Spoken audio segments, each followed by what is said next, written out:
hari ini karena Hari Uposatha ya, saya mau cerita berkaitan dengan Uposatha. Biasanya kalau kita umat Buddha Theravada biasanya kan ambil 5 sila ya, karena memang minimum lah 5 sila yang kita coba jalankan ya. Tapi sila ini bukan menjadikan kita takut menjalankan sila ya. Sila ini adalah latihan, tapi latihan yang benar-benar serius kita mau jalankan ya, bukan main-main gitu. Tapi ada kalanya waktu kita berlatih, ada kita lupa, ada kita lalai, seperti itu. Itu nggak apa-apa, maafkan diri sendiri, kemudian berusaha dengan lebih serius lagi, jaga sila kita biar murni gitu ya. Nah, selain Pancasila ini, biasanya di hari Uposatha, umat-umat itu ada yang ngambil 8 sila, 9 sila, 10 sila gitu ya. Nah, di sini Siale mau cerita mengenai pengambilan sila yang lebih ya, bukan hanya sekedar 5 sila, tapi sila yang lebih daripada 5 sila. Itu Sang Buddha menyatakan bahwa pada saat mengambil Uposatha sila, itu sangatlah berharga. Ya, bahkan di cerita ini dikatakan bahwa bahkan hanya menjalankan setengah hari Uposatha sila itu bermanfaat. Jika menjalankan sila dengan baik, itu bisa terlahir di alam yang baik gitu ya. Nah, cerita ini diawali pada saat itu juga Sang Buddha sedang membabarkan Dhamma. Sang Buddha menyatakan bahwa sangatlah baik untuk menjalankan Uposatha sila. Bahkan menjalankan Uposatha sila pun hasilnya baik. Nah, setelah diminta oleh para umat dikasih ceritanya adalah mengenai begini. Di zaman dahulu kala ada raja yang sangat baik. Raja itu memerintah negaranya itu dengan keadilan yang baik gitu ya, sangat baik dengan kebajikan-kebajikannya beliau. Bahkan beliau juga meminta menteri-menterinya itu menjalankan Uposatha sila ya, pada hari-hari Uposatha itu diminta menjalankan Uposatha sila. Jadi bukan hanya rajanya sendiri, tapi juga minta menteri-menterinya menjalankan. Di antara para menteri ada satu menteri itu sebenarnya menterinya itu dermawan. Dia itu adalah menteri yang sebagai kalau kita bilang pengadilan hakim. Dia punya rumah, satu rumah itu dia khususkan untuk orang dari desa-desa yang mau mencari keadilan. Kalau datangnya kemalaman bisa nginep di situ. Ya, atau mungkin harinya pengadilannya berapa hari gitu, mereka bisa nginep di situ. Bukan hanya nginep, makan dan minum juga diberikan secara gratis oleh menteri ini ya. Itu menterinya baik dengan kemurahan hatinya. Tapi dia punya kotoran batin itu yang melekat, itu loba, serakah. Dan dia serakahnya itu dengan agak curang gitu ya, agak curang. Jadi orang yang datang ke dia mencari keadilan, dia memutuskan siapa yang benar adalah berdasarkan siapa yang paling besar kasih sogokan. Ya, jadi dia bukan memenangkan siapa yang benar apa itu berdasarkan fakta, tapi berdasarkan mana yang lebih banyak kasih sogokan sama dia. Ya, itu kelemahan dia. Jadi seakan-akan ada dua kepribadian, ya, kepribadian yang baik, ada kepribadian yang buruk ya. Sebenarnya di diri kita juga begitu. Kita itu ada energi baik, ada energi buruk yang kadang-kadang berantem ya. Kadang-kadang kita mau memutuskan apa kan kita gini berantem sendiri ya. Dia juga energinya, tapi energinya saling bertentangan seperti ini. Nah, satu hari kan raja memang udah dengar menteri ini sangat dermawan ya. Jadi raja itu berbangga loh ya, wah menteri saya baik nih gitu kan. Terus tapi satu hari ketemu sama para menteri lah lagi di sidang besar gitu ya. Tanya langsung ke dia, kamu jalanin Uposatha sila nggak? Kebenaran hari itu hari Uposatha. Kemudian dia bilang, karena dia kan malu ya, dia malu di depan raja, ditanya di depan orang, akhirnya dia bohong. Iya, saya jalanin Uposatha sila, padahal dia nggak jalanin Uposatha sila, ya kan? Karena dia setelah tengah hari dia masih makan. Nah, setelah rajanya pergi, menteri-menteri yang lihat dia makan setelah jam makan siang, datengin dia. Kamu bohong ya, tadi kami lihat kok kamu makan gitu. Terus dia masih berdalih lah gitu. Oh iya, maaf tadi saya lupa gitu. Tapi saya akan sikat gigi dan hari selanjutnya akan saya lanjutkan dengan menjalankan Uposatha sila. Dia bilang begitu. Nah, akhirnya dia benar pulang ke rumah ya. Di satu momen itu dia tersadarkan bahwa oh dia salah gitu ya. Jadi momen itu setengah hari itu dia merenungkan semua perbuatan-perbuatan dia menjalankan meditasi, ya benar-benar menjalankan uposatha sila, nggak dengerin ada lagu, nggak pergi lihat-lihat pertunjukan seperti itu ya, juga nggak pakai perhiasan atau wewangian seperti itu. Waktu dia sedang menjalankan uposatha sila itu, hari itu kan udah sore, ada cewek dari desa itu datang mau minta keadilan, tapi kan karena sudah tutup ya pengadilan, besok kan dia pengadilannya. Nah, cewek itu sedang juga menjalankan uposatha sila, tapi dia karena di perjalanan dia nggak dapat makanan, dia nggak makan, jadi kan dia kelaparan. Nah, akhirnya kebenaran si menteri ini punya mangga yang ramun lah katakanlah, mangganya dikasihkan ke gadis itu untuk dibikin jus ya, supaya bisa mengatasi rasa lapar gitu kan ya.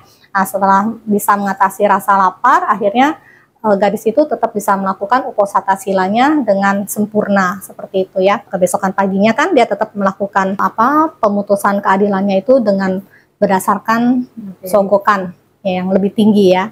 Nah, kemudian setelah meninggal, dia itu terlahir sebagai dewa dan punya istana yang besar, yang bagus gitu. Dan ada dewi-dewi yang pegangin mangga. Nah, dia bingung, loh kok saya jadi dewa ya, saya udah meninggal ya gitu kan ya.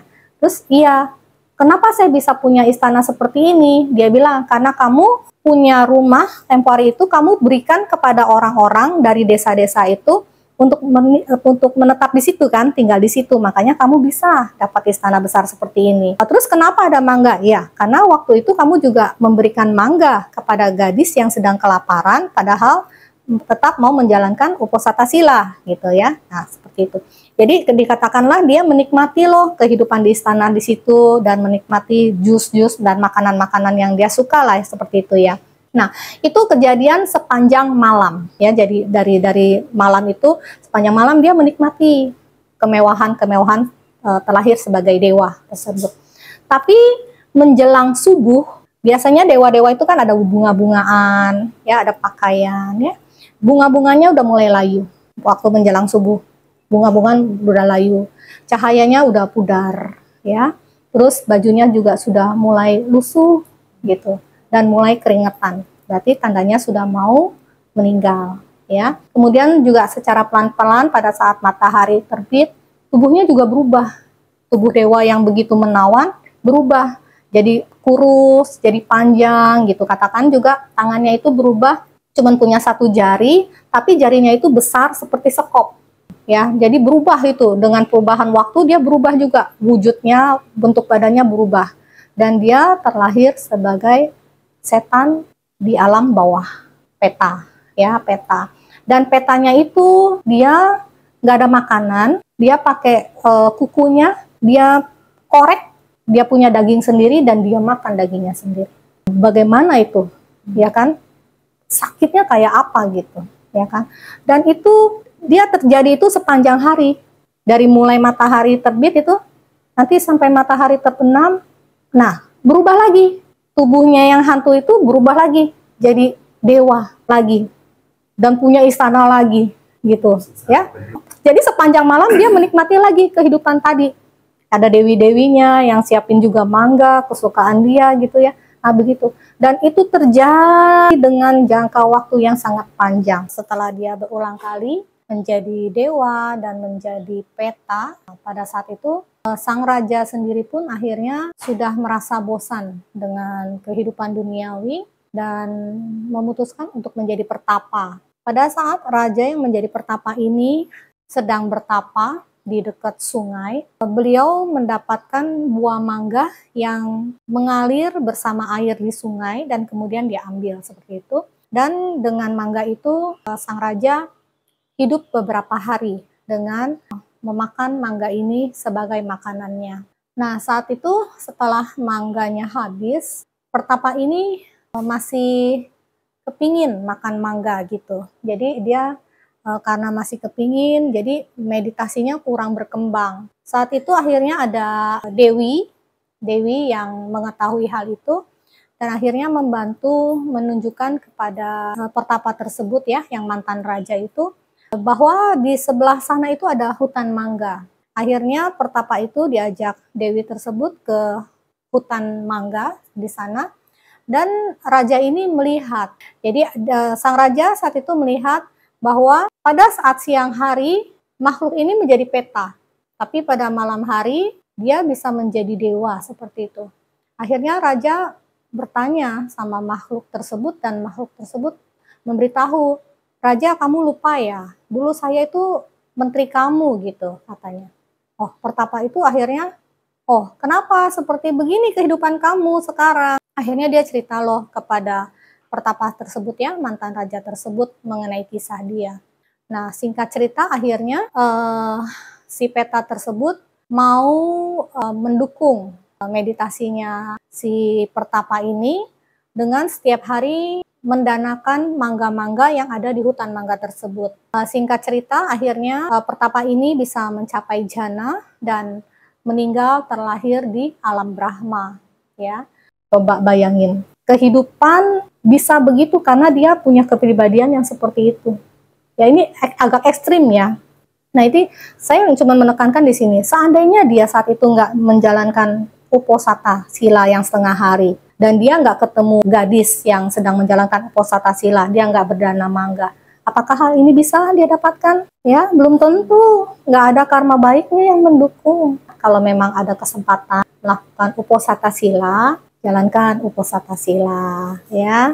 Ya. Dia menjalankan uposatha sila, apakah dia bisa tetap melaksanakan pekerjaan dia? Misalnya, saya kan kerja, saya masih tetap boleh kerja di kantor. Boleh. Walaupun nanti di kantor kan saya kan tahu ada sesuatu hal yang kadang-kadang bertentangan dengan sila yang kita ambil. Ya, jangan melanggar sila. Misalnya. Kalau tidak terhindarkan bagaimana? Oh ya, kalau tidak terhindarkan. Ya memang dia nggak sengaja, tapi kan ya kalau ditelaah lagi itu udah melanggar misalnya gitu. Ya. Itu bagaimana ya cara menghindari? Ya, untuk awal-awal nggak apa-apa, dilakukan saja semaksimal mungkin yang bisa dilakukan ya. Nanti pelan-pelan kalau pikiran sudah diarahkan ke yang baik ya, nanti pada saat ketemu mungkin problem yang sama, pikiran juga akan bisa mencari solusi yang lebih baik sih. Saya yakinnya begitu ya. Seperti kita membunuh gitu ya, membunuh yang biasa bunuh nyamuk ya. Kalau dia nggak ambil sila, dia nggak ada mau pengendalian diri, benar? Tapi pada saat dia sudah mau mengambil sila, dia sudah ada pengendalian diri kan. Walaupun kebiasaannya masih gitu. Masih dia pasti lupakan, pasti ada lupanya, plak begitu, ya kan? Iya, udah kebiasaan kita. Ya, nah kalau kita udah tahu itu salah, saya yakin walaupun butuh waktu, tiap orang pasti waktunya beda-beda. Tapi satu hari dia lama-lama, waktu udah sampai sini dia ngerem sendiri, ya. Waktu bahkan sampai sini dia udah ngerem sendiri. Bahkan lama-lama dia nggak perlu ngalihin tangan, atau tangan hanya untuk mengusir, bukan untuk membunuh gitu ya, untuk mengusir gitu. Saya yakin gitu. Kalau ingat sih tetap musik. Ya, pelan-pelan. Hal ini juga sama. Biasanya tuh kalau lagi tidur gitu, kalau lagi tidur tuh refleks. Jadi ini kan tiba-tiba sakit, langsung kita langsung begini. Iya. Tapi kalau ngeliat sih biasanya kita usir. Iya. Itu saya pernah. Iya. Udah melayang-melayang gitu, udah setengah sadar gitu, dia bilang otomatis tangannya refleks. Iya. Tapi waktu itu disentuh, kita sadar, ada yang lembek nih, berarti udah mati nih. Iya, karena itu udah kebiasaan kita ya. Tapi pasti juga pikiran pasti akan ada memori yang kesimpan gitu. Oh, tadi saya lalai loh, waktu tidur lu masih begitu.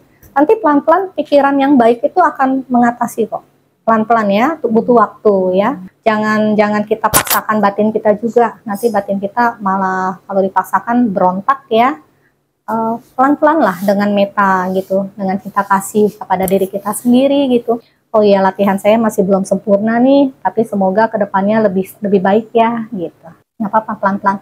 Tapi yang pasti misalnya untuk nonton ya uposatha sila, kan kerja kan nggak harus pergi ke bioskop kan ya, segala macam kan ya. Iya, terus makan juga kalau bisa dinego loh sama bos, kan biasa kita jam 12 makan ya, ini katakanlah 12 kurang seperempat lah kita makan, jam makan bisa. Iya gitu. Sendiri itu ya, sadu ya, semoga ya bisa ya ngadepin pekerjaan aja, sebenarnya itu kan profesional ya. Ya pelan-pelan Cimeta, satu hari saya yakin lah kalau batin kita latih menjadi lebih baik, nanti porsi yang lebih baiknya itu lebih banyak. Ya pelan-pelan perlu perjuangan. Begitu juga menuju nibbana, perlu perjuangan ya. Tapi yang pasti jangan lelah, terus-terusan ya. Sadhu, sadhu, sadhu.